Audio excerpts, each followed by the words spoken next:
There's a reason you feel like you're making progress. But nothing in your life is actually compounding. Your effort is real. Your time investment is real. Your exhaustion is real. But the progress you feel might be fake.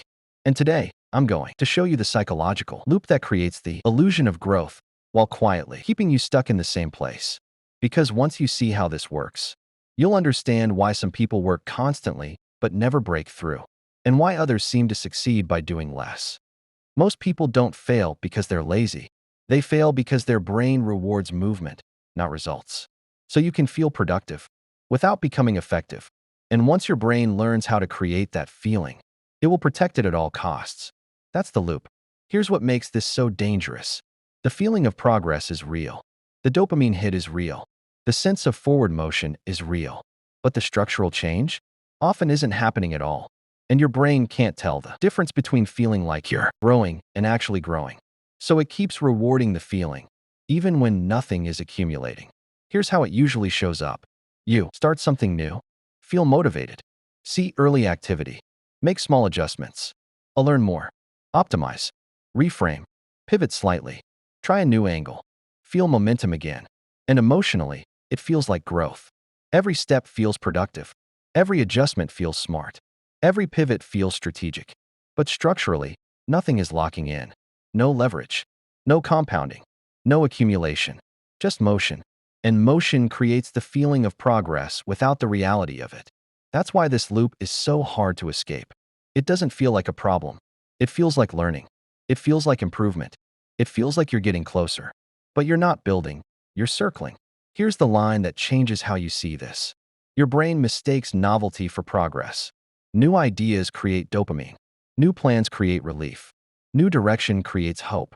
But hope is not growth. Growth requires staying with one uncomfortable direction long enough for friction to appear. And friction is exactly what this loop helps you avoid. Think about it. When something stops feeling new, your brain interprets that as stagnation. So you look for the next thing that creates that spark again. A new strategy, a new framework, a new approach. And every time you switch, you get a temporary dopamine boost that feels like progress. But what you're actually doing is resetting. You're trading depth for novelty.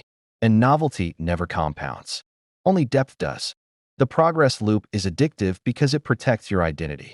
As long as you're making progress, you never have to confront the question, why isn't this working yet? You can always say, I'm still refining. I'm learning. I'm adjusting. I'm early. I haven't found the right approach yet. And those statements feel intelligent. They sound like growth mindset. They sound like adaptability. But psychologically, they delay commitment. Because commitment means staying long enough to fail. And failure, real, visible, undeniable failure, is what this loop prevents. As long as you're pivoting, you're never fully committed. As long as you're learning, you're never fully accountable. As long as you're adjusting, you're never fully exposed. And that safety feels like wisdom, but it's actually avoidance. Imagine two people building the same thing. Person A keeps improving their process, keeps changing tactics, keeps refining the message, keeps restarting enthusiasm, keeps learning new frameworks, keeps optimizing. Every month, they're doing something slightly different. And every month, they feel like they're getting smarter. Person B does the same thing, the same way, for longer than feels reasonable. They ignore new trends. They resist pivoting. They repeat the same message in slightly different ways. From the outside, Person B looks stubborn, maybe even naive. 6 months later, Person A feels smarter. Person B looks boring. 1 year later, Person A is tired. They've tried everything. They have impressive knowledge, but no momentum. Person B is recognizable. They're not smarter. They're not more talented, but they stayed. And the market rewards the people who stay, not the people who optimize. Recognition beats intelligence every time. The real danger of the progress loop isn't wasted time. It's resetting your psychological position over and over again. Every restart resets trust with your audience, resets your learning curve, resets momentum, resets identity, resets recognition. So even though you're working, you're always starting from zero. And here's what most people don't realize. The market doesn't see effort. It sees consistency. When you keep changing direction, the market can't form an opinion about you. When no opinion forms, no preference develops. When no preference develops, transactions stay random. and random transactions feel like failure, even when you're doing everything right. That's the hidden cost. Not that you're failing, but that you're preventing success from having enough time to form. Real progress feels boring before it feels rewarding. That's how you know it's real. Because your brain doesn't get dopamine from repetition. It only gets dopamine from change. But the market doesn't reward change. It rewards familiarity. And familiarity only forms when you stay. Most people don't need a new strategy. They need to survive the emotional discomfort of doing the same thing again, without feedback, without applause, without novelty, without the feeling of progress. Because the moment progress stops feeling exciting, most people leave. And that's where real growth actually begins. Not when it feels good, when it feels flat, when it feels repetitive, when it feels like nothing is happening. That's when compounding starts. Here's the uncomfortable truth.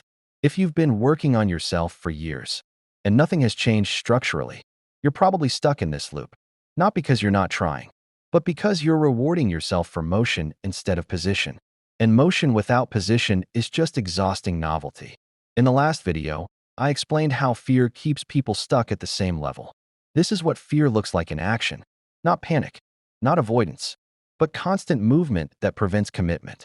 The progress loop feels productive, but it's just fear wearing a smarter disguise. If this hit, the next video explains why staying comfortable is often just another version of staying invisible and what that pattern costs you long term. That's what I break down next.